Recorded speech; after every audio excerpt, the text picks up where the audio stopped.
बिहार का भूगोल, जैसा कि आप लोग को पता होगा कि पूरे वैश्विक स्तर पर देखा जाए तो भारत की स्थिति अगर आप देखेंगे, अगर ये पूरा पृथ्वी है, ये उत्तर है, ये दक्षिण है, ये पूरब है, ये पश्चिम है, ठीक है। तो भारत आपको यहाँ पे दिखेगा, यानी भारत की स्थिति पूरे विश्व ग्लोब पे देखा जाए तो उत्तर पूर्व में है।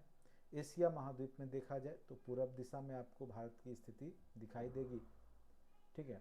और गोलार्ध की बात किया जाए, अक्षांशीय विस्तार की बात करें तो अक्षांशीय उत्तरी अक्षांश में भारत पड़ता है। तो स्वाभाविक सी बात है, जब भारत ही उत्तरी अक्षांश में है तो बिहार भी आपके उत्तरी अक्षांश में ही होगा, ठीक है।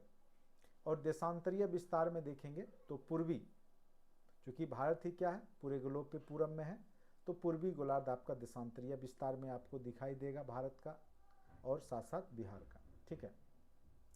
तो यहाँ पे हम लोग सबसे पहले समझेंगे कि स्थिति जो है वो बिहार का भारत में कहाँ पर है।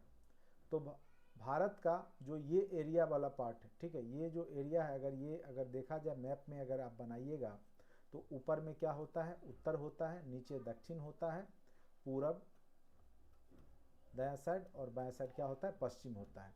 तो बिहार की स्थिति आपको किधर दिख रहा है, तो पूरब में और उत्तर वाले पार्ट में, ठीक है। तो बिहार की स्थिति पूर्वोत्तर हो गया। तो पूरे देश में अगर बिहार की बात करें तो बिहार की स्थिति क्या है, पूर्वोत्तर में है। बिहार की स्थिति क्या है, पूर्वोत्तर पार्ट में है। तो आपका ये जो बिहार है वो भारत के उत्तर पूर्वी या पूर्वोत्तर भाग में निम्न और मध्य गंगा बेसिन में स्थित है, ठीक है।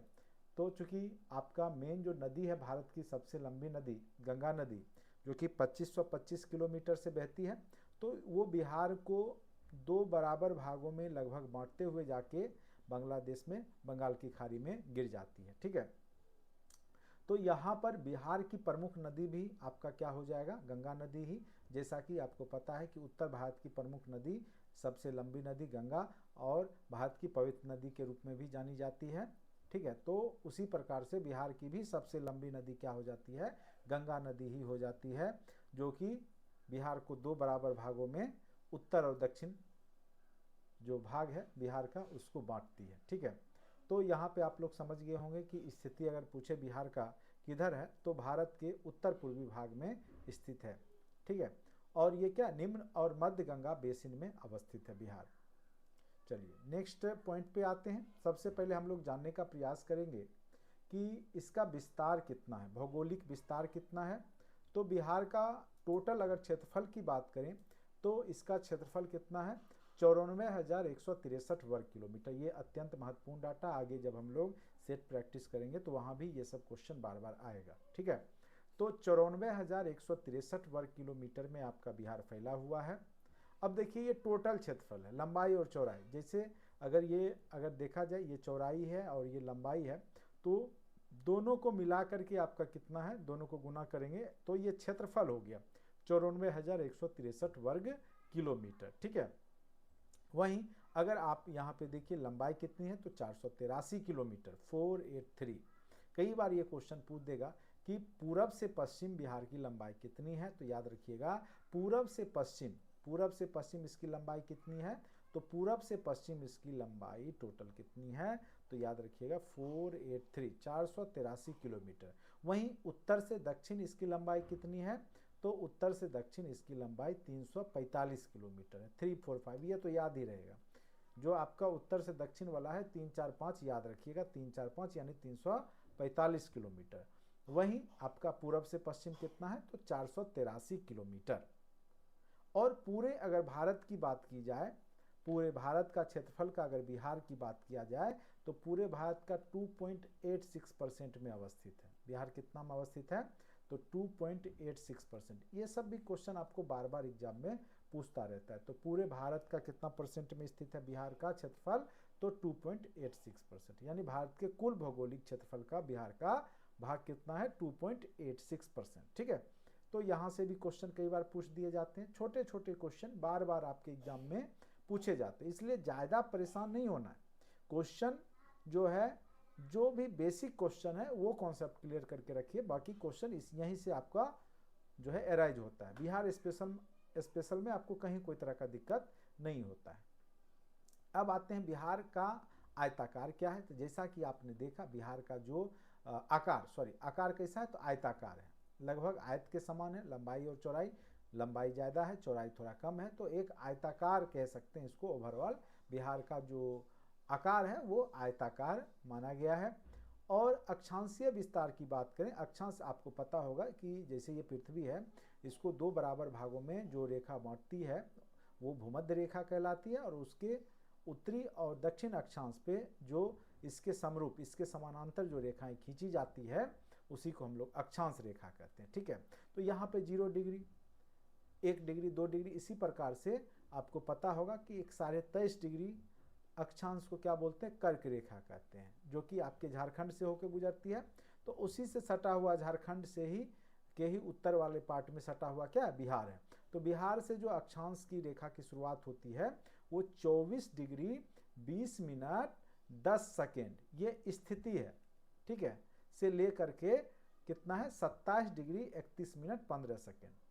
ठीक है, ये समझ गए होंगे कि आपका बिहार का जो पोजीशन है अक्षांशीय विस्तार में, तो 24 डिग्री 20 मिनट 10 सेकेंड से लेकर के 27 डिग्री 31 मिनट 15 सेकेंड। कई बार ये भी क्वेश्चन आपके एग्जाम में पूछा जा सकता है, तो सीधे हम लोग राउंड फिगर में याद रखेंगे 24 डिग्री से 27 डिग्री, यानी 3 डिग्री का लगभग जो है आपका अक्षांशीय विस्तार यहाँ पे देखने को मिलेगा, 24 से 27। ठीक है, तो याद रखना है आपको। अब नेक्स्ट पॉइंट है यहाँ पे देशांतरीय विस्तार। तो देशांतर रेखा किसको बोलते हैं, प्रधान याम्योत्तर रेखा जो समय निर्धारण रेखा है, जिसको कि 0 डिग्री ब्रिटेन के ग्रीनविच लंदन से होकर गुजरती है, ये आपका क्या है, देशांतर रेखा है। तो इसी के अगर आप देखा जाए, चूंकि भारत क्या है पूर्वी गोलार्ध में है, तो बिहार भी आपके पूरब में ही है। ठीक है, स्वाभाविक सी बात है, पूर्वी गोलार्ध में ही आएगा, तो इसका देशांतरीय विस्तार तो पूरब में ही होगा। कहाँ से कहाँ तक, तो 83 डिग्री से लेकर के कहाँ तक, 88 डिग्री। 83 डिग्री से लेकर के 88 डिग्री। आपको पता होगा इलाहाबाद जो है वो 82.5 डिग्री पर है। ठीक है, मिर्जापुर जो जगह है इलाहाबाद का, वो चूंकि भारत का सेंटर माना जाता है, 82.5 डिग्री पे है, तो उसके जस्ट बगल में इधर बिहार है। तो बिहार का याद रखिएगा 83 से लेकर के टोटल 28, चूंकि इसकी जो अगर देखी जाए तो लंबाई ज़्यादा है, तो इसका जो देशांतरीय विस्तार है वो भी ज़्यादा है, 5 डिग्री का लगभग है, यानी 83 से लेकर के 88 तक। एक आप राउंड फिगर याद रखिएगा। ऐसे अगर आप पूर्ण रूप से याद रखते हैं तो 83 डिग्री 19 मिनट 50 सेकेंड से लेकर आपको 88 डिग्री दिखेगा। तो कई बार आपको ये अक्षांश और देशांतर रेखा की जो डाटा है उसमें बहुत ज़्यादा आपको कन्फ्यूजन हो जाता है, भूल जाते हैं आप। तो एक बात आप याद रखिएगा, मेन तो आपको 82.5 डिग्री आपको याद रखना है। ठीक है, अगर भारत का पूछेगा तो चूंकि भारत का टोटल अक्षांशीय और देशांतरीय विस्तार लगभग समान है 30 डिग्री का, तो 15 डिग्री आप इधर जोड़ दीजिए और 15 डिग्री इधर घटा दीजिए, तो आप भारत का निकाल सकते हैं। ठीक है, जो कि इलाहाबाद के देशांतरीय विस्तार से, क्योंकि यहीं से आपका जो है मापन होता है। उसी प्रकार से अगर देखा जाए तो बिहार का भी बगल का ही है राज्य इलाहाबाद, मिर्जापुर के बगल में ही बिहार भी है अपना। ठीक है, बगल का राज्य है यूपी का। तो 83 डिग्री से याद रखिएगा 5 डिग्री बढ़ाना है, 88 तक है, 83 से 88 देशांतरीय विस्तार है। और देशांतरीय विस्तार का निर्धारण हम लोग समय निर्धारण के लिए करते हैं। ठीक है, आपको पता होगा क्योंकि पृथ्वी 24 घंटा में 360 डिग्री का कोण बनाता है, तो 1 घंटा में 15 डिग्री वो आगे बढ़ जाता है। ठीक है, तो उसी हिसाब से हम लोग समय निर्धारण करते हैं। वो सब चीज़ हम लोग जो है जब भारत का भूगोल पढ़ते हैं तो उसमें हम लोग पढ़ते हैं। ठीक है, हमने पढ़ा भी रखा है आपको, तो इसलिए परेशान नहीं होना है। वो सब भी बेसिक क्वेश्चन बीपीएससी में पूछे जाएंगे, तो वो आपका जहाँ पे टॉपिक किया हुआ है और सारा जो है आपके ऐप में किया हुआ है, तो आप वो देख लीजिएगा, आपको समझ में आ जाएगा।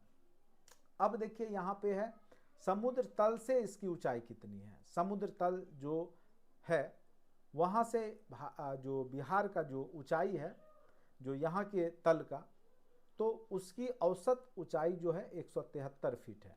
यानी अगर मीटर में बात करेंगे तो 53 मीटर, यानी समुद्र तल से बिहार की ऊंचाई कितनी है, तो 53 मीटर है। अगर फीट में बात करेंगे तो 173 फीट ऊंचाई पर बिहार स्थित है। और समुद्र तट से दूरी की बात करेंगे तो सबसे सटा हुआ समुद्र तट का जो राज्य है बिहार का, ये बगल में आपका झारखंड है और झारखंड के इधर उड़ीसा है।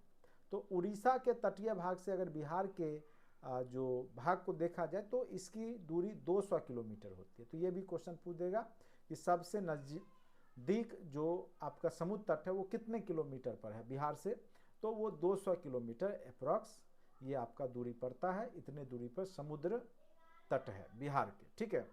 अब हम लोग बिहार का जब स्पेशल पढ़े थे तो उसमें आपके पहले क्लास में ही हमने इसके चौहद्दी, इसके चारों दिशा में कौन कौन से राज्य हैं, कौन कौन सा देश है और कितने ज़िले हैं, इसके बारे में हमने आपको पढ़ा रखा है। ऐसे फिर से एक बार रिवीजन करा दें कि आपके उत्तर में, बिहार के उत्तर में क्या है, नेपाल है जो कि एक देश है, छोटा सा देश है। आपके जो पश्चिम में है वो उत्तर प्रदेश है और पूरब में क्या है, पश्चिम बंगाल है और आपके दक्षिण में झारखंड है। कई बार पूछ देता है कितने जिला जो है झारखंड से सटे हुए हैं बिहार के, तो बिहार के टोटल 8 जिला, ये जो है 1 2 3 4 5 6 7 8, ये 8 जिला जो है आपका झारखंड से लगा सटा हुआ है। वही आपके यूपी से भी 8 जिला, 1 2 3 4 5 6 7 8, ठीक है। तो 8 जिला इधर भी आपके यूपी से भी सटा हुआ है। तो टोटल 8 जिला जो है बिहार का यूपी और आपके झारखंड से टच करता है। तो कई बार ये क्वेश्चन पूछ दिए जाते हैं कि कितने जिले यूपी से टच करता है, तो 8 जिला। या पूछेगा सर्वाधिक किससे जिला टच करता है, ऑप्शन में दे देगा आपका झारखंड दे देगा, उत्तर प्रदेश दे देगा, ठीक है। ऐसा क्वेश्चन पूछा जा चुका है। उत्तर प्रदेश दे देगा, नेपाल दे देगा और एक पश्चिम बंगाल दे देगा, ठीक है, पश्चिम बंगाल दे देगा। तो कई बार लोग कंफ्यूज हो जाते हैं, तो यहाँ पे इसका आंसर 1 से अधिक हो जाएगा, क्योंकि 8 जिला दोनों साइड में है, यूपी और बिहार के साइड में, झारखंड के साइड में जो है बिहार का 8 जिला। तो ये आप याद रखिएगा, 8 जिला झारखंड के भी हैं और 8 ही जिला जो है आपके उत्तर प्रदेश से भी सटे हुए हैं। 7 जिला, एक कम जो है नेपाल से सटा हुआ है और पश्चिम बंगाल से जो है मात्र 3 जिला ही सटा हुआ है। उम्मीद करते हैं कि यहाँ तक आपको समझ में आ गया होगा। अगर जिला को देखा जाए, अगर आप जिला को देखते हैं तो आप यूपी के बॉर्डर पे उधर से अगर देखा जाए तो पश्चिम चंपारण है, ठीक है, उसके नीचे जो है आपका कौन सा है, गोपालगंज है, ठीक है, उसके नीचे कौन सा है, गोपालगंज, उसके बाद है सिवान, सारण, भोजपुर, ठीक है, बक्सर, कैमूर, ठीक है। तो ये सब आपके ज़िला हैं जो कि यूपी बॉर्डर का निर्धारण करते हैं बिहार के। उसके बगल में इस साइड आप देख रहे होंगे कि इस साइड आपके रोहतास, कैमूर, औरंगाबाद, गया, नवादा, जमुई, बांका, भागलपुर, ठीक है, ये आपके किससे सटा हुआ है, तो ये आपके झारखंड से सटे हुए। चलिए, तो 8 बस याद रखिएगा, राउंड फिगर में ही है, 8 8 7 3, ठीक है। तो अगर क्लॉक वाइज याद रखते हैं तो नेपाल की तरफ से 7388 याद रखिएगा, ठीक है, 7388 7388, ठीक है, क्लॉक वाइज डायरेक्शन में नेपाल की तरफ से अगर 7388 ऐसे भी याद रख सकते हैं। इससे ज़्यादा बड़ा डाटा है नहीं, तो आपको याद हो गया होगा मेरे समझ से, ठीक है। चलिए आगे आते हैं। अब हम लोग समझने का प्रयास करेंगे कि बिहार का भूगर्भिक जो संरचना है वो किस प्रकार का है, ठीक है।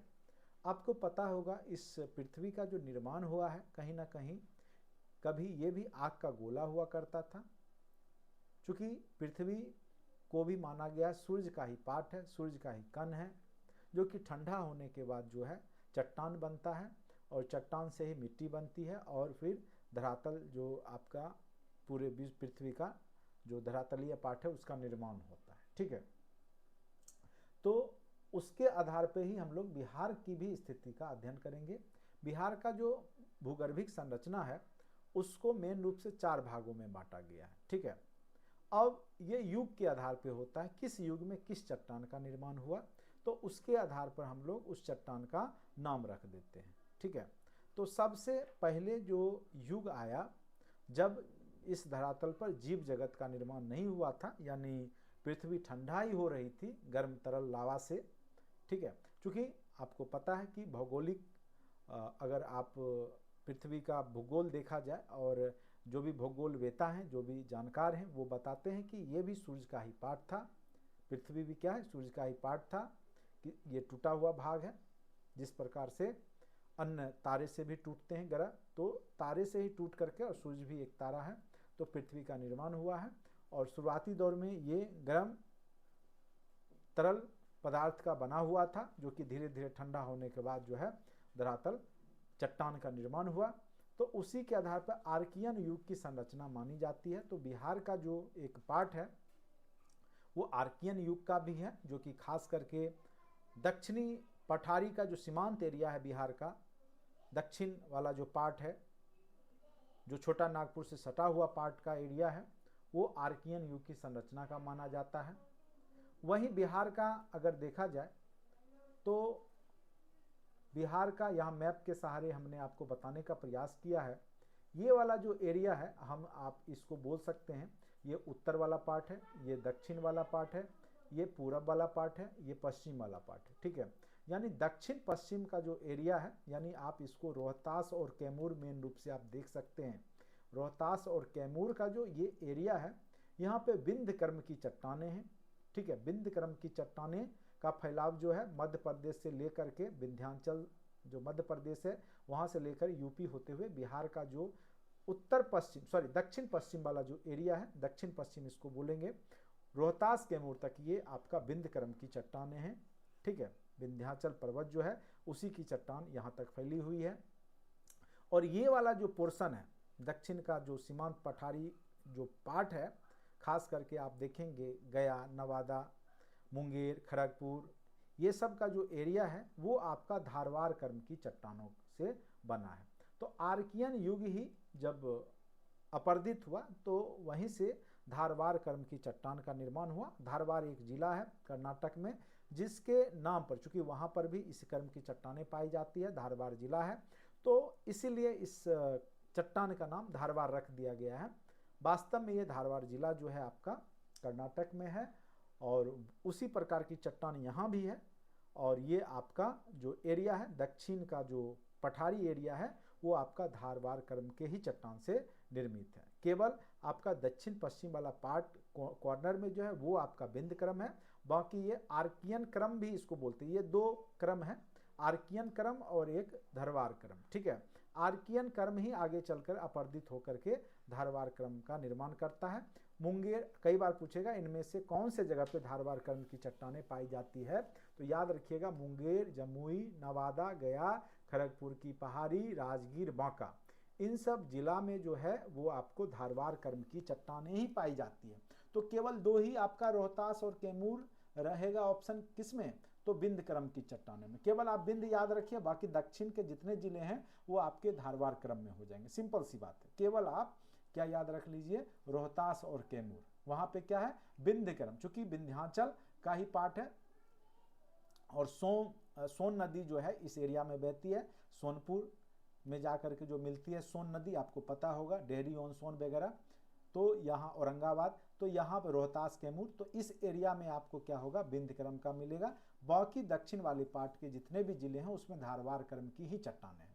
अगर पूछा जाए सबसे पुराना भौगोलिक जो बिहार का पार्ट है वो कौन सा है, तो दक्षिणतम जो पार्ट है, खास करके जो आर्कियन कर्म की चट्टानों से निर्मित है, या धारवाड़ कर्म की चट्टान भी बोल सकते हैं, तो वो वाला पार्ट सबसे पुराना है। तो दक्षिण का जो पठारी एरिया है बिहार का, दक्षिणतम सीमांत पठार, वो सबसे पुराना भौगोलिक पार्ट है बिहार का। ये भी क्वेश्चन पूछ सकता है। सबसे नवीन है ये गंगा का मैदान, क्योंकि आपको पता होगा जो ये बिहार में जो गंगा नदी है, ठीक है, तो सबसे पहले यहाँ पे जो हिमालय जो बन रहा था, तो उसी क्रम में अगर आप देखें बलित पर्वत जो हिमालय है, तो यहाँ पे टेथिस नाम का सागर हुआ करता था। जहाँ आज बिहार है तो कभी वहाँ पे क्या हुआ करता था, टेथिस नाम का सागर हुआ करता था। और क्या हुआ कि आपका जो है प्लेट विवर्तनिक क्रिया हुई और जो प्लेट है आपस में टकराया, जिससे क्या हुआ कि ये वाला जो पोर्शन है ये ऊपर उठा। ये जो आपका ये एरिया जो हिमालय का जो पार्ट बनता है, ठीक है, तो हिमालय की जो पर्वत चोटी का निर्माण हुआ, तो टेथिस सागर जो है ये इसके पीछे चला जाएगा, ठीक है। और यहाँ पे जो है आपका हिमालय पर्वत का निर्माण होगा, ग्रेट हिमालय आप जो पढ़ते हैं, और उसी का जो लघु हिमालय, ठीक है, उसी का पार्ट थोड़ा सा जो बिहार का है वो आपका कौन सा है, शिवालिक श्रेणी जो है आपका, शिवालिक श्रेणी जो है, ठीक है, हिमालय का जो पार्ट है वो बिहार के आप देखेंगे कि उत्तर पश्चिम वाला एरिया में है। तो ये यहाँ पे आपका केवल टर्सरी युग का होगा, यानी तृतीय महाकल्प, टर्सरी मतलब तृतीय महाकल्प युग, जब हिमालय पर्वत का निर्माण हुआ। और हिमालय पर्वत का निर्माण कोई एक युग में नहीं हुआ है, कई युग में हिमालय पर्वत के निर्माण हुए हैं, ठीक है। तो अगर पूछेगा सिंपली, अगर पूछ दिया कि हिमालय पर्वत का निर्माण किस युग में हुआ है, तो आप बोल सकते हैं कि टर्सरी युग में हिमालय पर्वत का निर्माण हुआ है, ठीक है। तो ये सब भी क्वेश्चन, छोटे छोटे क्वेश्चन पूछे जाते हैं, लेकिन चूंकि केवल टर्सरी युग तो हम लोग बोल देंगे, लेकिन कई बार क्या होगा कि पूछ देगा कि कौन से कालखंड में। देखिए, तो एक होता है इयोसीन कालखंड, याद रखिएगा, एक है इयोसीन कालखंड, दूसरा है आपका ओलिगोसीन, क्या है, ओलिगोसीन काल, और तीसरा कालखंड है आपका मायोसीन, ठीक है। तो ये तीनों कालखंड टर्सरी युग के अंतर्गत ही आता है। तो इन तीनों कालखंड में जो है आपके हिमालय पर्वत का निर्माण हुआ है, ठीक है। तो यहाँ पे जो है आपका जो शिवालिक का एरिया है, हिमालय का जो पार्ट है, ठीक है, वो जो हिमालय का पार्ट है वो आपका पूछेगा, या पूछेगा जो बिहार का उत्तर पश्चिम वाला जो एरिया है, हिमालय का पार्ट है, शिवालिक पर्वत श्रेणी जो कि आपका पश्चिम चंपारण में है, तो वो किस क्रम की चट्टानें हैं वहाँ पे, तो याद रखिएगा टर्सरी, कौन सा है, तो टर्सरी युग की चट्टानें हैं, तो ये याद रखना है, टर्सरी संरचना कहलाता है वो। तो यहाँ पर आपका टर्सरी भी हो गया, बाद बाकी सारे जितने भी मैदानी वाला एरिया है, गंगा का जो मैदानी वाला पार्ट है वो चतुर्थ कल्प यानी क्वाटरनरी। तो कई बार ये जो क्वाटरनरी टर्सरी याद रखिएगा, तो सबसे पहले हिमालय बनेगा, तो हिमालय बनेगा तो स्वाभाविक सी बात है ये वाला एरिया नीचा हो जाएगा, चूंकि ये ऊपर उठा है, तो ये वाला जो एरिया होगा, तो यहाँ से जो नदियाँ बहेंगी वो खास करके जो गंगा नदी की सहायक नदी है उससे जो अपर्दन होगा और जो मिट्टी का कटाव होगा, चट्टान जो टूट फूट करके मिट्टी का निर्माण करेगा, तो वो इस क्षेत्र में पूरा भर देगा मिट्टी से, और फिर यहाँ पे जो है गंगा का मैदानी एरिया जो कि विश्व का सबसे उपजाऊ जमीन है, वो उसका निर्माण होता है। तो ये होगा क्वाटरनरी युग में। तो ये क्वेश्चन बार बार पूछे जाते हैं बिहार का, और मैक्सिमम पार्ट जो है बिहार का लगभग देखा जाए तो 95% के आसपास जो है वो आपका जो पार्ट है बिहार का वो मैदानी पार्ट ही है। उत्तर और दक्षिण का मिला दें तो 96% के आसपास, 96.26% का जो एरिया है बिहार का, याद रखिएगा, एकदम डाटा याद रखिएगा, वो आपका मैदानी पार्ट है। और ये जो पहाड़ी पार्ट है वो बहुत ही कम है। हिमालय का जो पर्वत पादीय जो क्षेत्र है जो पश्चिम उत्तर पश्चिम साइड में पड़ता है वो मात्र 0.06% पार्ट में ही है, ठीक है। और ये दक्षिण का जो पठारी एरिया है ये पूरे जो बिहार है उसका 3.86% में आता है, ठीक है। तो ये इसका जो है भौगोलिक संरचना है। तो अब हम आपको थोड़ा सा पढ़ के सुना रहे हैं। आर्कियन युग सबसे प्राचीन युग का है, चट्टान का निर्माण हुआ है, लावा से जो तरल मेग्मा है उससे ठंडा होकर के जो है जो पृथ्वी की चट्टान का जो निर्माण हुआ है। तो आर्कियन युग की संरचना, और ये जो संरचना है आपको कहाँ पाया जाएगा, तो दक्षिणतम जो पठारी एरिया है दक्षिण बिहार का वहाँ पर, रोहतास कैमूर को छोड़कर, चूंकि रोहतास कैमूर में हमने बताया विंध्यकर्म की चट्टानें हैं। टर्सरी जो कि हिमालय वाला एरिया है, शिवालिक वाला एरिया है, सोमेश्वर की पहाड़ी वाला एरिया है, वो आपका टर्सरी युग में होगा। बाकी जो मैदानी एरिया है वो क्वाटरनरी संरचना है। कई बार ये क्वेश्चन पूछा है तो आप लोग समझ गए होंगे। पृथ्वी की तरल अवस्था से ठोस अवस्था के क्रम में जिस चट्टान का निर्माण हुआ था उसी को आर्कियन युग या आर्कियन चट्टान कहते हैं। चूंकि उस समय जीव जंतु का निर्माण नहीं हुआ था या जीव जंतु इस धरातल पे नहीं बने थे, तो इसलिए उसमें आपको जीवाश्म नहीं पाया जाता है, याद रखिएगा, ठीक है।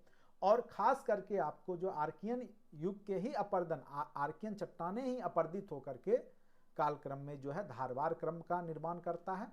चूंकि ये धारवार जो है जिला है कर्नाटक का, उस प्रकार की चट्टानें बिहार में भी है, तो इसीलिए इसका नाम धारवार क्रम कर दिया गया है।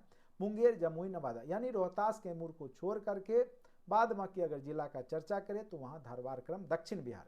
बाकी उत्तर बिहार का तो सारा क्वाटरनरी ही होगा, केवल पश्चिम चंपारण को छोड़कर। ठीक है, अब इसमें जो है आपके आर्कियन युग की जो चट्टानें हैं उसमें खास करके ग्रेनाइट है, सेल है, स्लेट है, क्वार्टजाइट। ठीक है, अब हम लोग बात करेंगे विंध्यकर्म की चट्टानें।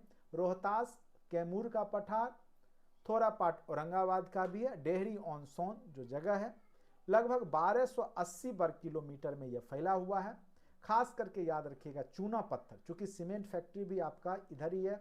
बालूकास्म चट्टानें, बालू का अंश वाला जो चट्टान है, फ्लैग चट्टानें, क्वार्टजाइट, ये सब खनिज जो है वो आपको विंध्यकर्म की चट्टानें जो है रोहतास कैमूर में मिलेगा। इसीलिए आपको जो है चूना, ठीक है, आपको सर्वाधिक कहाँ मिलेगा, इसीलिए सीमेंट फैक्ट्री कहाँ पे आपको, तो इसी एरिया में होगा।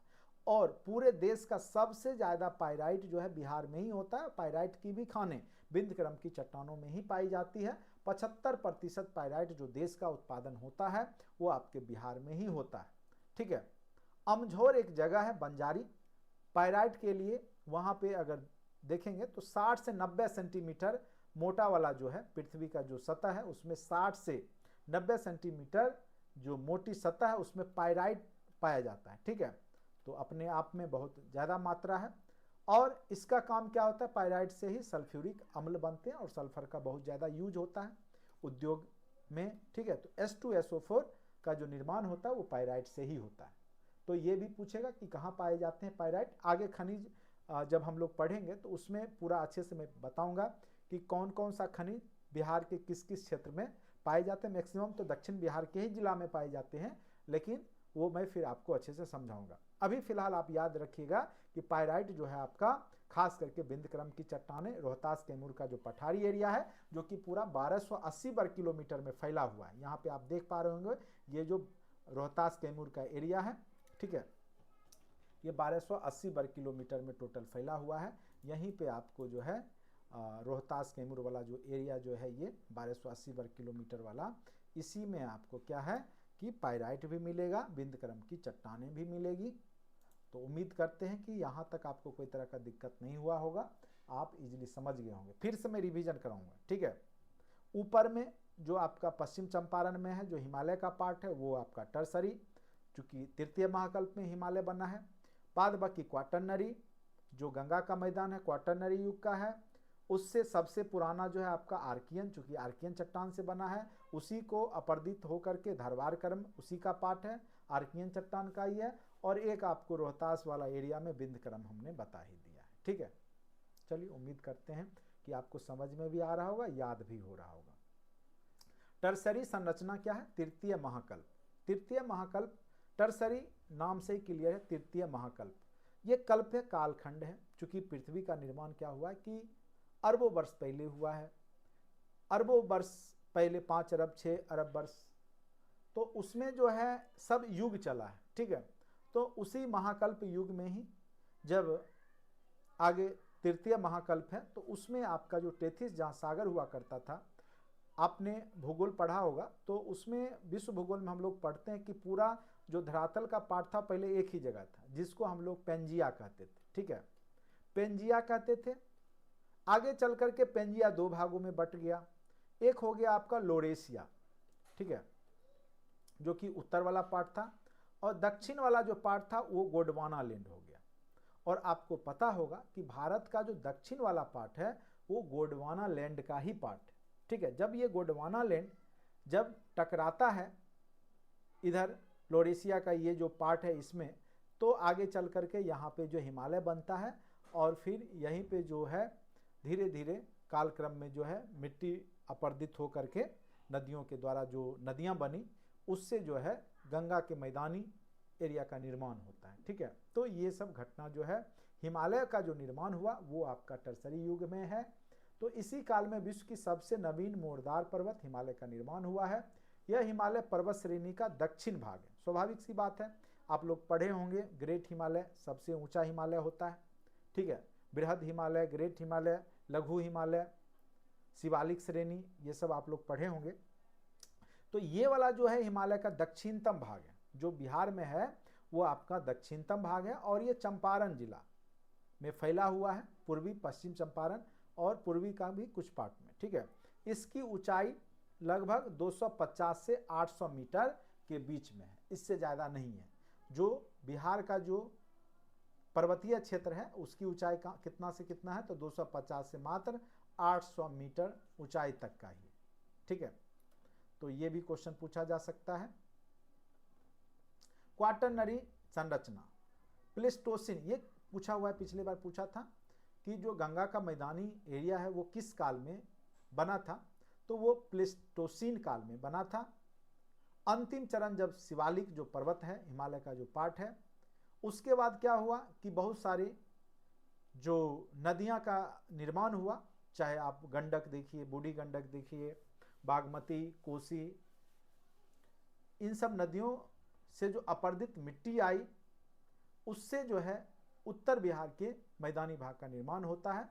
तो जो हिमालय का पार्ट है उससे और छोटा नागपुर का जो पठारी एरिया था, तो उसके जो बीच में जो ये नदियां, जो गंगा जो मेन नदी है और सहायक नदियों के द्वारा जो अपरदित होकर के मिट्टी आई चट्टानों के कटने छटने से, उसी से आपका सिंध गंगा द्रोणी का निर्माण हुआ और यही जो है आपका बिहार का जो उत्तर और दक्षिण का मैदानी भाग है। तो ये आपको समझ में आ गया होगा उम्मीद करते हैं। तो किस काल की संरचना है मैदानी भाग, तो प्लेस्टोसिन युग की संरचना है। इसको हम लोग क्वाटरनरी संरचना भी कहते हैं क्योंकि चतुर्थ महाकल्प में इसका निर्माण हुआ है।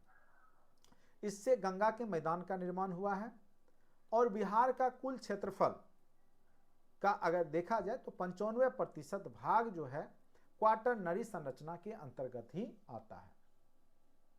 तो पूरा टोटल भाग कितना हो जाएगा क्वाटरनरी संरचना में, तो 95% पार्ट, जो कि उत्तर और दक्षिण बिहार का जो मैदानी भाग है दोनों को मिला करके।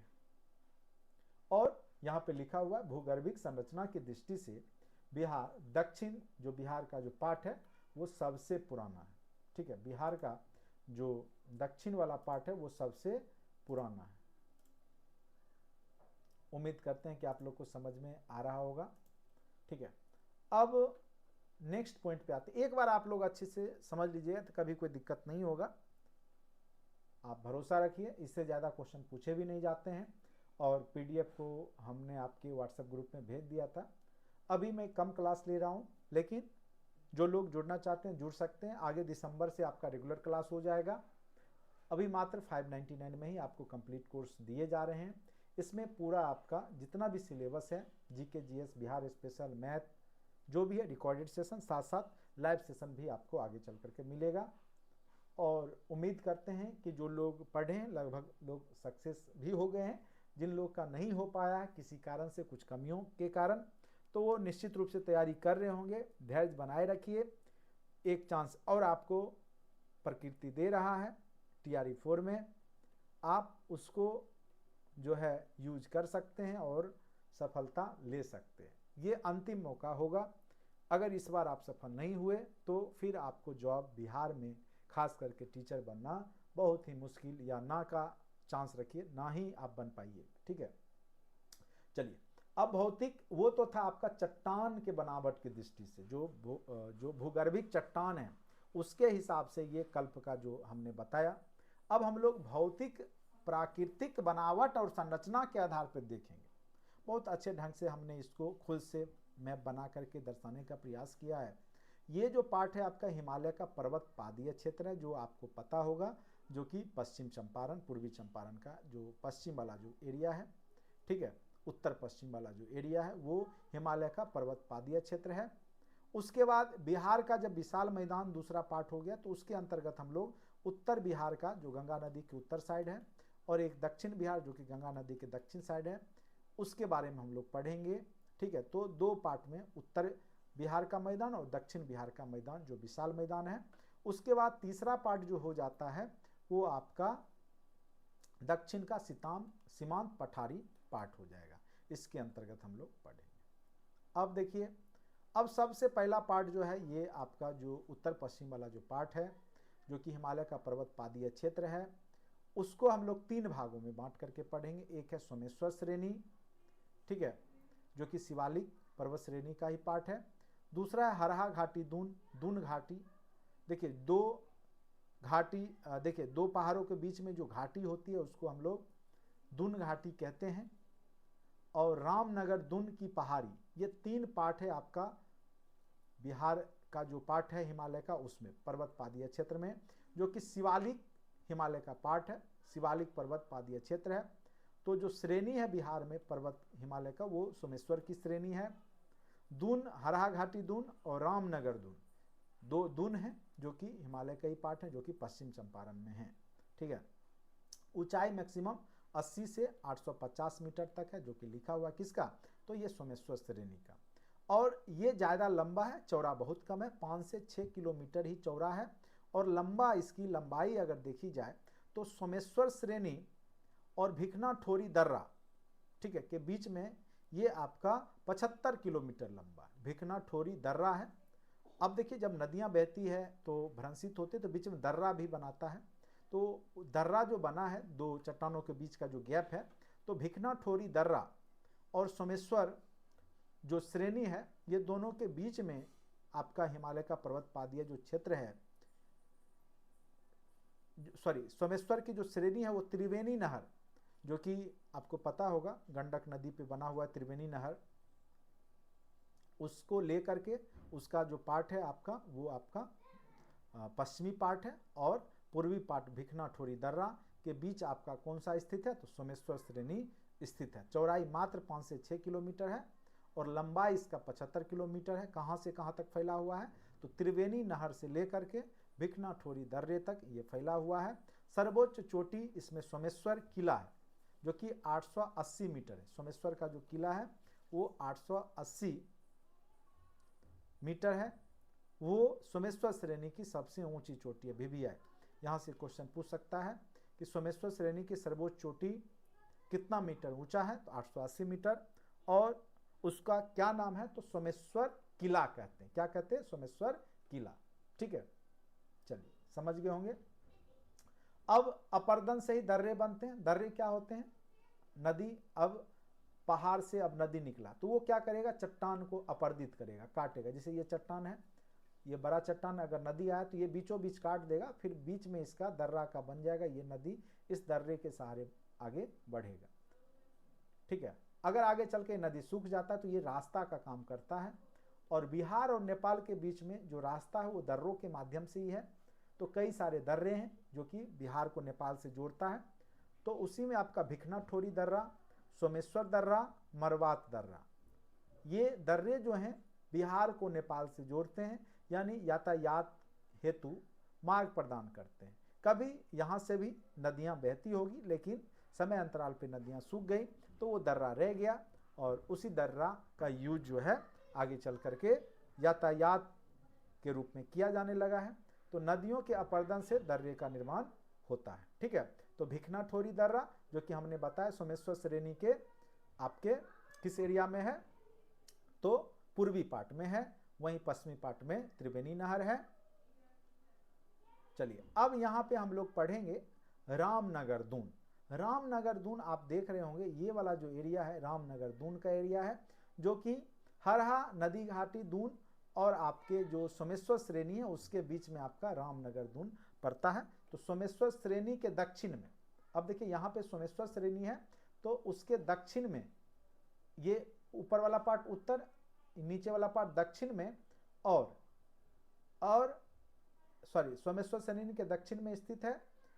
और सोमेश्वर श्रेणी के अगर देखा जाए तो आपका दक्षिण में हो गया रामनगर दून। तो कई बार पूछ सकता है कि सोमेश्वर श्रेणी के दक्षिण में कौन सा दून स्थित है, तो सोमेश्वर श्रेणी के दक्षिण में रामनगर दून है। ठीक है, और सोमेश्वर श्रेणी और रामनगर दून के बीच में हरहा नदी घाटी दून है। तो सोमेश्वर श्रेणी और रामनगर दून के बीच में कौन सा घाटी, नदी घाटी दून है, तो हरहा नदी घाटी दून है। दून होता है जैसे देहरादून हो गया, आप सुनते होंगे दून। दून होता है 2 पहाड़ों के बीच का समतल वाला पार्ट। ठीक है, तो जिसकी लंबाई क्या 24 किलोमीटर है। तो हरहा नदी घाटी जो दून है वो 24 किलोमीटर लंबा है। ठीक है, तो एक बार फिर से यहाँ पे देखिए, सबसे जो ऊपर वाला उत्तरी पार्ट जो है, जो पश्चिम चंपारण में, उसको सोमेश्वर श्रेणी बोलेंगे। उसके दक्षिण में रामनगर दून है और सोमेश्वर श्रेणी और रामनगर दून के बीच में जो है हरहा घाटी दून है। ठीक है। और ये सारे शिवालिक जो हिमालय के पार्ट हैं उसी के पार्ट के अंतर्गत कहलाते हैं। तो उम्मीद करते हैं आप उत्तर पश्चिम वाला जो एरिया है पहाड़ी एरिया उसको समझ गए होंगे।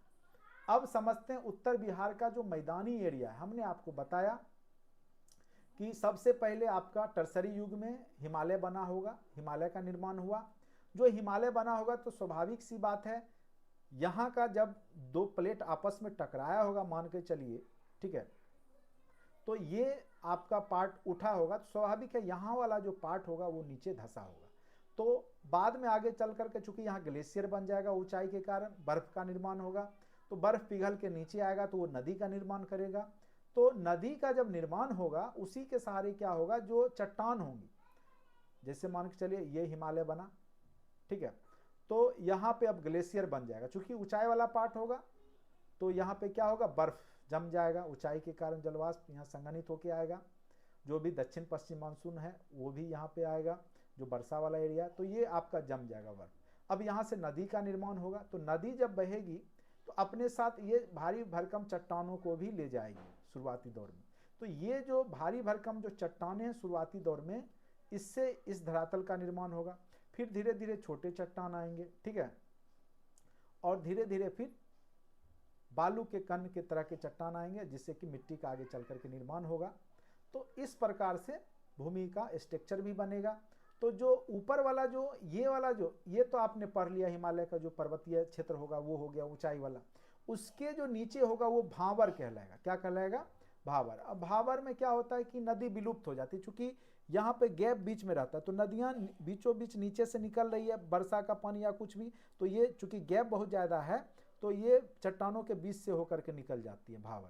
तो यहाँ पे मोटे पथरीली मिट्टी पाई जाएगी और बड़े बड़े चट्टानों से मिलके बनते हैं, ठीक है। और फिर आगे चल करके यही जो ये वाला जो एरिया है, नदी जहाँ बहती है, जहाँ पे ढाल कम हो जाता है, गाद के कारण वहाँ बाढ़ आती है। तो जहाँ बाढ़ फिलहाल नहीं आ रहा है तो वो एरिया आपका पुराना मिट्टी जो कि बांगर कहलाता है, और जहाँ बाढ़ हर एक साल आ रहा है तो उसको हम लोग बोलते हैं उस मिट्टी को खादर, ठीक है। और खादर मिट्टी का निर्माण जहाँ पे हर एक साल बाढ़ आ रहा है, तो जो नवीन जलोढ़ मिट्टी होती है, चूंकि ये सब सारे जलोढ़ मिट्टी है, जल के माध्यम से, कण के माध्यम से निर्मित हुए हैं, तो जलोढ़ मिट्टी कहते हैं। और इसका जो निर्माण होता है वो एक लंबे प्रक्रिया और लंबे समय में होता है, कोई एक दो दिन की प्रक्रिया नहीं होती है, ठीक है। इसीलिए आपको लगेगा कि ये चट्टान इतना कण के रूप में कैसे हो गया, क्योंकि लंबी प्रक्रिया है, बहुत लाखों वर्षों में ये सब होता है। धीरे धीरे जो छोटे जो बड़े चट्टान हैं छोटे होते होते अपरदित होते होते कण के रूप में बनते हैं। और फिर ये जिस रास्ते से होकर गुजर रहे, मान के चलिए ये रास्ता से होकर गुजर रहा है, ठीक है, बहुत बड़ा विशाल क्षेत्र में गुजर गया। आगे चल के हो सकता है कि नदियों में बांध बना दिया गया, तो ये संकड़ा हो गया, फिर ये नदियां अपनी रास्ता बदल ली। तो पहले अगर इधर से होकर गुजर रहा था तो ये नदी का अब रास्ता इधर हो गया, तो बीच वाला जो एरिया जहाँ पे नदी था पहले, तो वो थोड़ा नीचा वाला पार्ट होगा, चूंकि मिट्टी कटाव हो चुका है।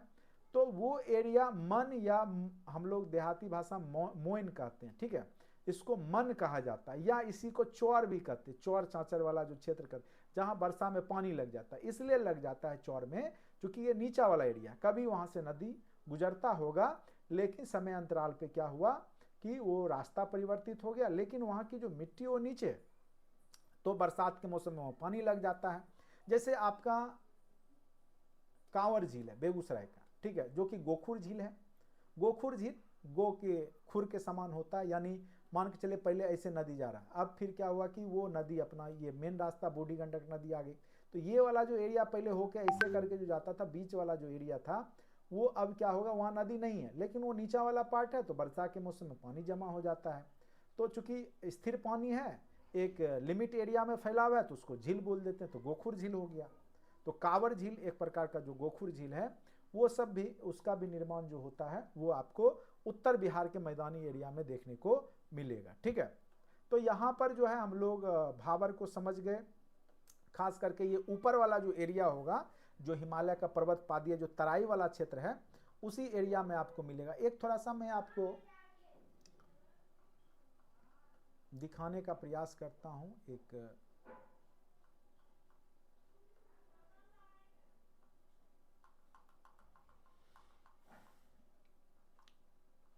चलिए नेक्स्ट चैप्टर जब मिट्टी हम लोग पढ़ेंगे तो उसमें वो चीज़ हम आपको अच्छे से बताएंगे, ठीक है।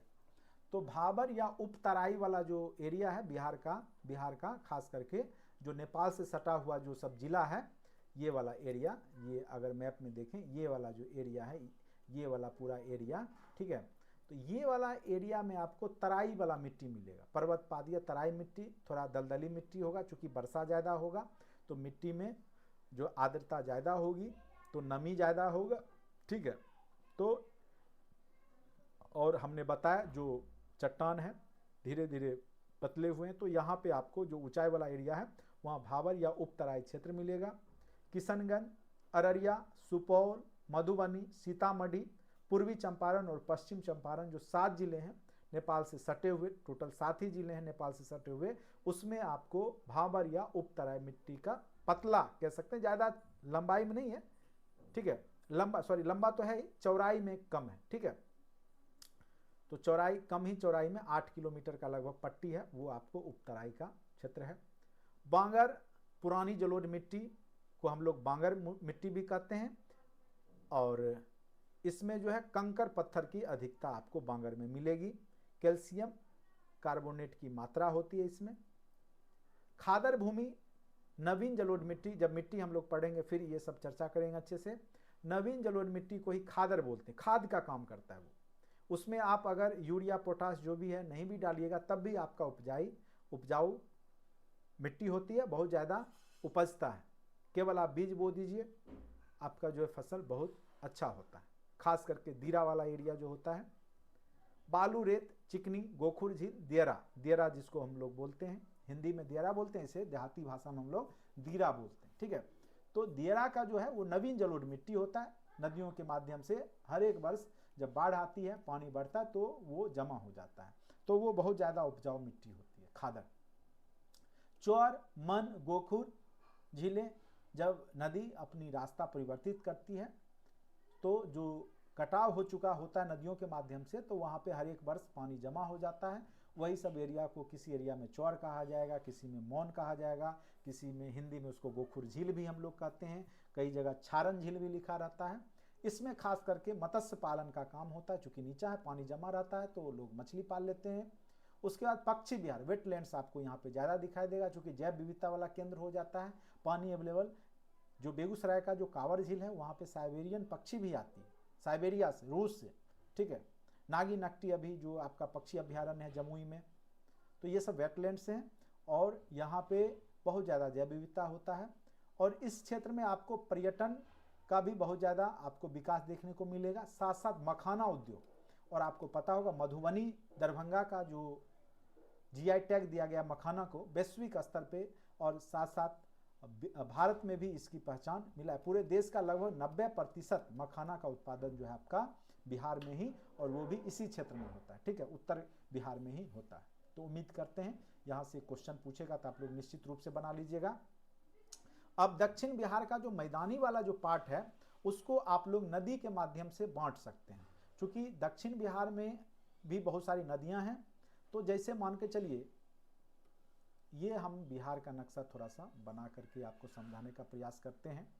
तो जो सोन और गंगा वाला एरिया है, सोन नदी, ठीक है, सोन और गंगा के बीच का जो एरिया है, ये जो पार्ट होगा ये आपका सोन गंगा दोआब कहलाता है। भोजपुर का मैदान इसको बोलते हैं हम लोग, भोजपुर बक्सर जो है उसका भोजपुर का मैदान भी नाम दिया गया, जो कि दक्षिण बिहार का मैदान है ये। इसको हम लोग सोन गंगा का दोआब या भोजपुर का मैदान कहेंगे। फिर आपका लखीसराय के पास किऊल नदी है, तो किऊल और सोन नदी के बीच का जो एरिया है उसको हम लोग मगध का मैदान बोलते हैं। क्या बोलते हैं? मगध का मैदान, ठीक है। और उसके बाद किऊल नदी से लेकर के जो राजमहल की पहाड़ी जो भागलपुर के एरिया में है, राजमहल की पहाड़ी, वहाँ तक का जो एरिया है उसको हम लोग अंग का मैदान कहते हैं, जिसमें कि भागलपुर भी आ जाता है, मुंगेर भी आ जाता है, तो अंग का मैदान। तो ये 3 पार्ट में जो है आपका मैदानी एरिया है। और ऊपर वाला पार्ट तो आपको पता ही है, सीमांत दक्षिण का जो एरिया है वो आपका क्या है, तो पठारी एरिया और छोटा नागपुर पठार का पार्ट है, जो कि जहाँ पे धारवाड़ कर्म की चट्टानें पाई जाती हैं, अभी ऊपर हमने पढ़ा। अब आते हैं दक्षिण का संकीर्ण पठारी क्षेत्र। तो वही अभी पहला पार्ट हमने हिमालय का जो पार्ट पढ़ा, फिर उत्तर और दक्षिण बिहार का जो मैदानी एरिया है, गंगा का जो मैदानी क्षेत्र है उसके बारे में पढ़ा। अब दक्षिण बिहार का जो संकीर्ण पठारी एरिया, छोटा, ज़्यादा बड़ा नहीं है, संकीर्ण है, तो ये वाला जो एरिया है इसको हम लोग देखेंगे। ये जो कॉर्नर वाला एरिया है इसको हम लोग बोलते हैं कैमूर का पठार। क्या बोलते हैं? कैमूर का पठार। रोहतास कैमूर का पठार है यहीं पे इस एरिया में। इसकी लंबाई 483 किलोमीटर और चौड़ाई 80 किलोमीटर है, रोहतास का पठार। और औसत ऊंचाई इसकी 450 मीटर है, ज़्यादा ऊंचा नहीं है, 450 मीटर है। अगर वन पूछेगा तो यहाँ पे देखिए पर्णपाती वन तो है ही, तो इधर आर्द्र हिमालय वाला एरिया में आर्द्र पर्णपाती वन पाए जाते हैं, जबकि कैमूर और रोहतास के एरिया में जो वन है, दो ही जगह तो बिहार में वन ही है, तो उसको हम लोग बोलते हैं शुष्क पर्णपाती। शुष्क पर्णपाती, चूंकि वर्षा बहुत कम होता है इस एरिया में, तो शुष्क पर्णपाती वन पाए जाते हैं रोहतास और कैमूर वाले एरिया में। इधर आ जाइए खड़गपुर की पहाड़ियाँ, इसकी ऊंचाई 510 मीटर कोडरमा पठार के। और कोडरमा में आपको पता होगा एक छोटा सा एरिया है जहां झारखंड से सटा हुआ, वहां पे अबरक भी पाया जाता है। और ये बांका से जमुई तक आपको दिखाई देगा। धरवार कर्म की चट्टानें हैं, स्लेट, क्वार्जाइट, अबरक, बॉक्साइट, चीनी मिट्टी, खास करके भागलपुर के एरिया में एस्बेस्टस, बालू पत्थर और चूना पत्थर। आपको हमने बताया था कैमूर के पठारी जो एरिया उसमें भी आपके बहुत सारे खाने हैं। और साथ साथ धारवाड़ क्रम में भी वो आपको बालू पत्थर, एस्बेस्टस, चीनी मिट्टी, अबरक, क्वार्जाइट, स्लेट आपको देखने को मिलेगा। जब खनिज हम लोग पढ़ेंगे तो उसमें और अच्छे से क्लियर होगा। अभी हम लोग केवल भौगोलिक संरचना पढ़ रहे हैं, तो यहाँ भी हमने थोड़ा सा देखा। तो ये टॉपिक आपका कंप्लीट हो गया। अब हम लोग लास्ट में इसका क्या करेंगे कि कुछ क्वेश्चन आंसर का प्रैक्टिस कर लेंगे, जिससे कि आपके अंदर एक कॉन्फिडेंस हो जाएगा और यहाँ से आपका एक भी क्वेश्चन फिर गलत आपके एग्जाम में नहीं बनेंगे। ठीक है, उम्मीद करते हैं कि आप लोग को ये अच्छे से समझ में आया होगा।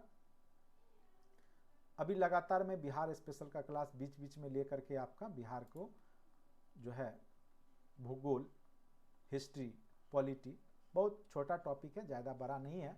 और मैंने देखा कि टीआरई के एग्ज़ामों में या बिहार के जो भी एग्ज़ाम है उसमें बिहार स्पेशल की प्रधानता रहती है, तो इसीलिए हमने इसको अच्छे से डिज़ाइन किया। फिर मैं आपको लाइव भी आकर के, ये तो हमने आपको केवल ऑन स्क्रीन पढ़ाया है, फिर मैं आपको डिजिटल बोर्ड के माध्यम से भी आगे क्लास लूँगा लाइव सेशन में। चलिए अब हम लोग इसके क्वेश्चन आंसर को थोड़ा सा ऑब्जेक्टिव सेट को हम लोग कर लेते हैं। आप लोग क्वेश्चन आंसर को बनाने का प्रयास कीजिएगा, उम्मीद करते हैं आप लोग बना ही लीजिएगा। अगर दिक्कत होगा तो आप लोग चैट बॉक्स में ज़रूर लिखेंगे।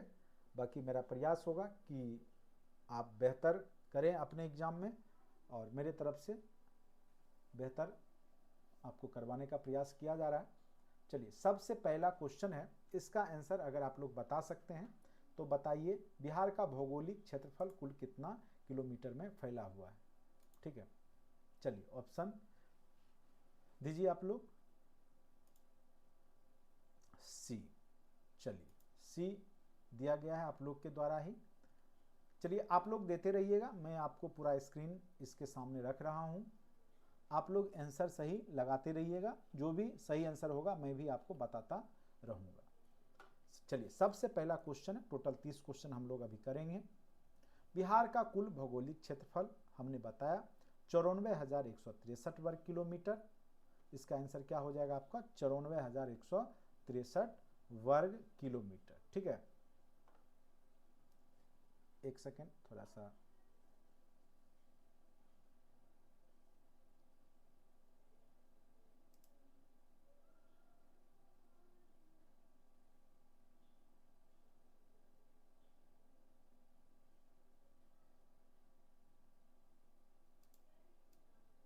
ये जो है इसका सही जवाब होगा आपका 94,163 वर्ग किलोमीटर। ठीक है,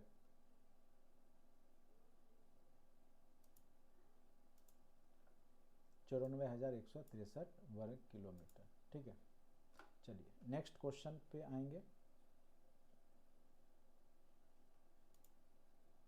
बिहार का भौगोलिक क्षेत्रफल भारत के कुल क्षेत्रफल का कितना हिस्सा है? तो आपको पता होगा, अभी हमने आपको बताया था कि पूरे बिहार का जो भौगोलिक क्षेत्रफल है पूरे भारत का कितना है? 2.86%। कितना है? तो 2.86%। मैं रेड कलर कर दे रहा हूँ, आप लोग समझ जाइएगा इसका आंसर। क्षेत्रफल की दृष्टि से भारत में स्थान केमा है, तो क्षेत्रफल की दृष्टि से जो आपका बिहार का स्थान है वो केमा है, तो क्षेत्रफल की दृष्टि से बिहार का स्थान केमा है? तो 13वां है। केमा है? तो 13वां है। तो ये याद रखिएगा, क्षेत्रफल की दृष्टि से बिहार का स्थान केमा है? तो 13वां है। ठीक है, तेलंगाना नहीं था तब इसका 12वां था। अभी फिलहाल क्या है? इसका आपका 13वां है। ठीक है, तो ये सब क्वेश्चन आपके एग्जाम में पूछे जा सकते हैं। तो इसका आंसर हो जाएगा आपका 13वां। नेक्स्ट क्वेश्चन पे आते हैं। आर्कियन युग की चट्टानों को कितने भागों में बांटा गया है? तो हमने आपको बताया था आर्कियन युग की चट्टानों को मुख्यतः 2 भागों में बांटा जाता है। कौन कौन सा?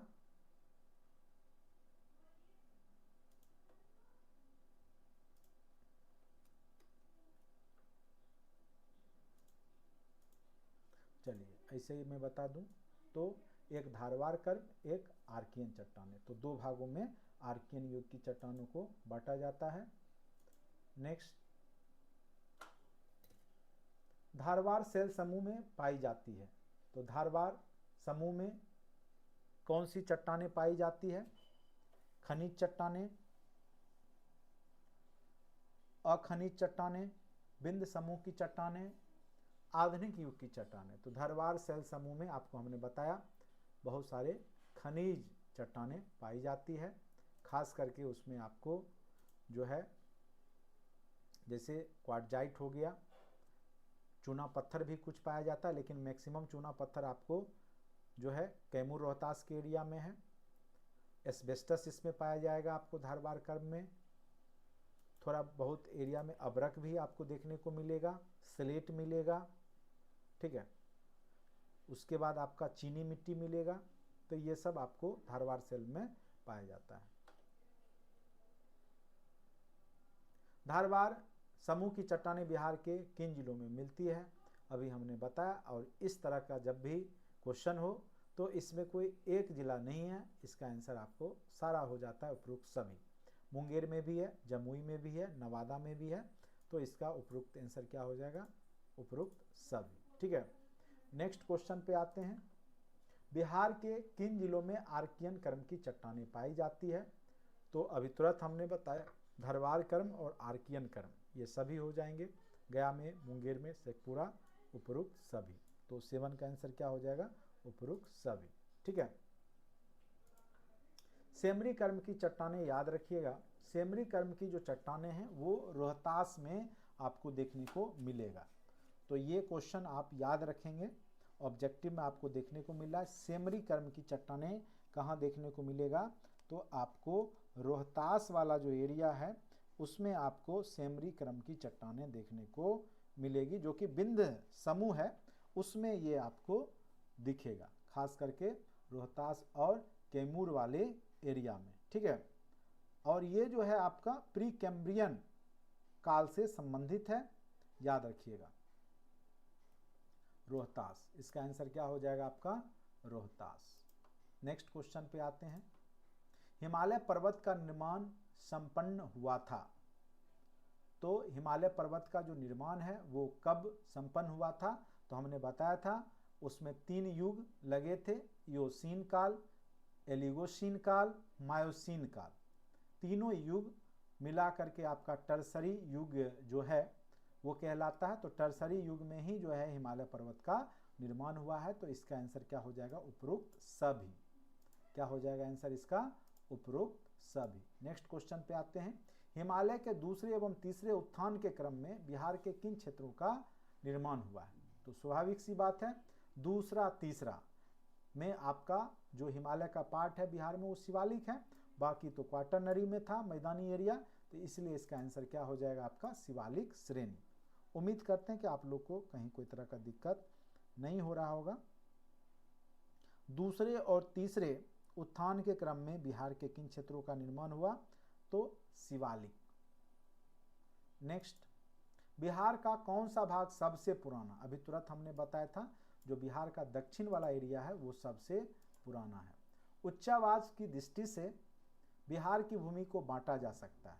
ऊंचाई के आधार पर बिहार की भूमि को आपने देखा, हिमालय का पर्वत पादीय क्षेत्र में बांटा था हमने, विशाल मैदान के क्षेत्र में बांटा था, दक्षिण का सीमांत पठार क्षेत्र, यानी 3 भागों में बांट के हमने पढ़ा था। तो इसका आंसर क्या हो जाएगा आपका? उपरोक्त सभी हो जाएगा। ठीक है, नेक्स्ट क्वेश्चन पे आते हैं। बिहार के शिवालिक पर्वत श्रेणी को स्थानीय उच्चावास के आधार पर बांटा गया है। तो हमने आपको बताया था उसको 3 भागों में बांटा गया। एक आपका दक्षिण जो श्रेणी है था, जो कि हम लोग अभी पढ़े थे, रामनगर दून वाला एरिया, उत्तर पूर्वी श्रेणी, और तीसरा पार्ट था सोमेश्वर श्रेणी। तो इन सभी एरिया जो हरहा नदी घाटी था, ठीक है, और आपका दक्षिण श्रेणी जो निम्न पहाड़ी था, और जहाँ पे हमने देखा था रामनगर दून है, ठीक है, तो ये तीनों श्रेणी में उसको बांटा गया था। तो इसका आंसर क्या हो जाएगा आपको? उपरोक्त सभी। ठीक है, आंसर क्या हो जाएगा? उपरोक्त सभी। नेक्स्ट क्वेश्चन पे आते हैं। उत्तर बिहार के मैदान के नदियों से यहाँ निर्माण हुआ है। तो हमने बताया था नदियों से ही दियरा बनता है, दियरा क्षेत्र जिसको बोलते हैं, चौर बोलते हैं, छारन झील, गोखुर झील, मौन, ये सब उत्तर बिहार के नदियों से ही निर्मित हुई। इसीलिए इसका भी आंसर क्या हो जाएगा? उपरोक्त सभी हो जाएगा। ठीक है, उसके बाद नेक्स्ट क्वेश्चन पे आते हैं। नवीन जलोढ़ मिट्टी बिहार के किस जिला में पाई जाती है? तो देखिए, नवीन जलोढ़ मिट्टी अभी आगे चल करके हमारा जो एक चैप्टर होगा मिट्टी, उसमें भी हम पढ़ाएंगे। यहाँ जान लीजिए कि जहाँ पर भी नदियों से बाढ़ आता है, बाढ़ का एरिया है, तो वहाँ पे आपके नवीन जलोढ़ मिट्टी पाई जाती है, या नदियों वाला जो एरिया क्षेत्र है वहाँ पे आपको नवीन जलोढ़ मिट्टी मिलेगा। और ख़ास करके इस तरह के क्वेश्चन जब भी हो तो उसका आंसर आप याद रखिएगा, एक से अधिक वाला ही जाता है, उपरोक्त सभी। ठीक है, बिहार के दक्षिणी सीमांत पठारी प्रदेश में किस तरह की चट्टानें पाई जाती है? तो हमने अभी आपको बताया, जो पठारी एरिया है निस भी है, शिस्ट भी है, ग्रेनाइट भी उसमें होगा। ठीक है, तो इसका एग्जैक्ट आंसर क्या हो जाएगा? उपरोक्त सभी। नेक्स्ट क्वेश्चन है, बिहार के उत्तरी गंगा के मैदानी भाग का निर्माण हुआ है। तो उत्तर सोन और कोसी नदी के निक्षेप से। तो देखिए, उत्तर का जो हुआ है गंगा और उसकी सहायक, सोन तो दक्षिण में है, तो ये उत्तर बिहार पूछ रहा है तो वो आंसर होगा नहीं। तो आंसर क्या हो जाएगा? गंगा और उसकी सहायक नदी। जैसे गंगा की सहायक नदी कौन कौन सी है? तो आपने देखा होगा, गंडक है, बूढ़ी गंडक है, कोसी है, बागमती है, जो बिहार को 2 भाग में पूर्व और पश्चिम में बांटती है, बागमती नदी। तो ये सब नदियाँ सहायक नदी हैं, इसके माध्यम से ही उत्तर बिहार का निर्माण हुआ। तो इसका एग्जैक्ट आंसर क्या हो जाएगा? Option number B. Next question पे आते हैं। गंगा नदी के दक्षिण भाग में फैले बिहार के क्षेत्र को क्या कहते हैं? तो 3 भागों में हमने बांटा था, एक गंगा सोन दोआब, दूसरा मगध, तीसरा अंग मैदान। तो इसका आंसर भी क्या हो जाएगा? उपरोक्त सभी। ठीक है, उम्मीद करते हैं कि आप लोग सारे क्वेश्चन बना पा ले रहे होंगे, कहीं कोई तरह का दिक्कत नहीं होगा मेरे समझ से। गंगा के दक्षिणी मैदान को बांटा जा सकता है, तो ये फिर वही क्वेश्चन है, इसका भी आंसर क्या हो जाएगा? उपरोक्त सभी। अब नेक्स्ट क्वेश्चन आते, कैमूर का पठार कितने क्षेत्र में फैला हुआ वर्ग? तो 1280 किलोमीटर, याद रखिएगा 1280 वर्ग किलोमीटर में जब हम थ्योरी पढ़े थे उसमें लिखा हुआ था 1280 वर्ग किलोमीटर क्षेत्रफल में ये आपका जो है कैमूर का पठारी एरिया फैला हुआ है। ठीक है, उसके बाद है नेक्स्ट क्वेश्चन, बिहार के धरातलीय स्वरूप को कितने आधारों में बांटा जा सकता है? तो 4 आधार, एक आपका हिमालय वाला एरिया, एक उत्तर का गंगा का मैदानी एरिया, दूसरा दक्षिण का मैदानी एरिया, और चौथा आपका सीमांत पठारी क्षेत्र। तो 4 भाग में, तो आंसर हो जाएगा आपका इसका सी, 4 भागों। ठीक है,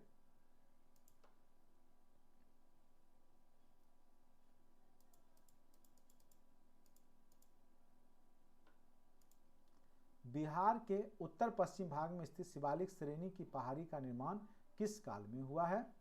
तो पहाड़ी श्रेणी हमने आपको बताया था जो उत्तर पश्चिम वाला जो पार्ट है, ठीक है, शिवालिक श्रेणी का जो निर्माण हुआ है वो आपके जो टर्सरी युग में हुआ है। मायोसीन काल, इयोसीन काल ये सब आते हैं। प्लेस्टोसीन काल उसके बाद का काल है, ठीक है। तो उत्तर पश्चिम भाग में स्थित शिवालिक श्रेणी की पहाड़ी का निर्माण, तो शिवालिक श्रेणियां जो हिमालय का दक्षिण वाला पार्ट है तो प्लेस्टोसीन युग तक हुआ और आज भी उसका निर्माण, चूंकि ये क्या है, कई बार सुनते होंगे कि अभी भी हिमालय का जो है ऊंचाई बढ़ रहा है, यानी जिंदा पहाड़ बोलते हैं, चूंकि अभी भी वलय की क्रिया जो है प्लेट विवर्तनिक चलते रहता है और कंटिन्यू वो चलता रहेगा। तो अगर यहाँ पे ऑप्शन नहीं है तो हम प्लेस्टोसीन इसमें मार सकते हैं, ठीक है, क्योंकि उसके बाद का ही काल है और उसमें भी निर्माण होते आया है और मैदानी एरिया का भी हुआ है। तो इसका आंसर हम लोग ए मारेंगे, प्लेस्टोसीन युग, ठीक है। अब नेक्स्ट क्वेश्चन पे आते हैं। बिहार का सबसे ऊंचा पहाड़ी, तो सोमेश्वर श्रेणी हमने बताया था आपको, जिसमें आपका सोमेश्वर किला जो है, ठीक है, सोमेश्वर श्रेणी, सोमेश्वर किला जिसके बारे में हमने थ्योरी में किया था, तो इसका आंसर हो जाएगा सोमेश्वर श्रेणी की पहाड़ी, ठीक है। 25 का क्या हो जाएगा, ऑप्शन नंबर सी। उसके बाद नेक्स्ट क्वेश्चन पे आते हैं। बिहार के उत्तरी मैदानी खंड को कौन सी नदी दो भागों में बांटती है, अभी हमने चर्चा किया, बाकी नदी चैप्टर में भी हम लोग अच्छे से पढ़ेंगे। बागमती नदी बिहार को, उत्तर बिहार की नदियों को दो भाग में, पूरब और पश्चिम के क्षेत्र में बांटती है बागमती नदी, याद रखिएगा, ठीक है। उसके बाद आपका नेक्स्ट क्वेश्चन है, गंगा नदी के दक्षिण तट से छोटा नागपुर के पठार का जो एरिया है वो कितने क्षेत्रफल में फैला हुआ है, तो 33,670। याद रखिएगा, ये पूछेगा कभी नहीं, लेकिन फिर भी एक बार देख लीजिए, ठीक है। इस तरह के प्रश्न बीपीएससी नहीं पूछता है यहाँ से, केवल कॉन्सेप्चुअल क्वेश्चन ही यहाँ से पूछे जाएंगे। बिहार के दक्षिणी पहाड़ी भाग को कितने भागों में उप विभाजित किया गया है, तो जो बिहार का जो दक्षिणी वाला एरिया है उसको 4 भागों में विभाजित किया गया है, ठीक है। ये सब क्वेश्चन आपके इंपॉर्टेंट नहीं है।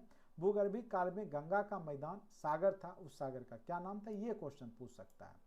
वहाँ पे जो अभी मैदानी एरिया है कभी सागर हुआ करता था, टेथिस नाम का सागर हुआ करता था। गोंडवाना लैंड और भारतीय जो उपमहाद्वीप का जो लोरेशिया वाला जो पार्ट, साइबेरिया जब टकराता है तो वहीं पे जो है आपका इस हिमालय पर्वत जो नवीन वलित पर्वतमाला है उसका निर्माण होता है। तो भूगर्भिक काल में गंगा का मैदान जो सागर था वो टेथिस सागर हुआ करता था। तो 29 नंबर का ये हो जाएगा टेथिस।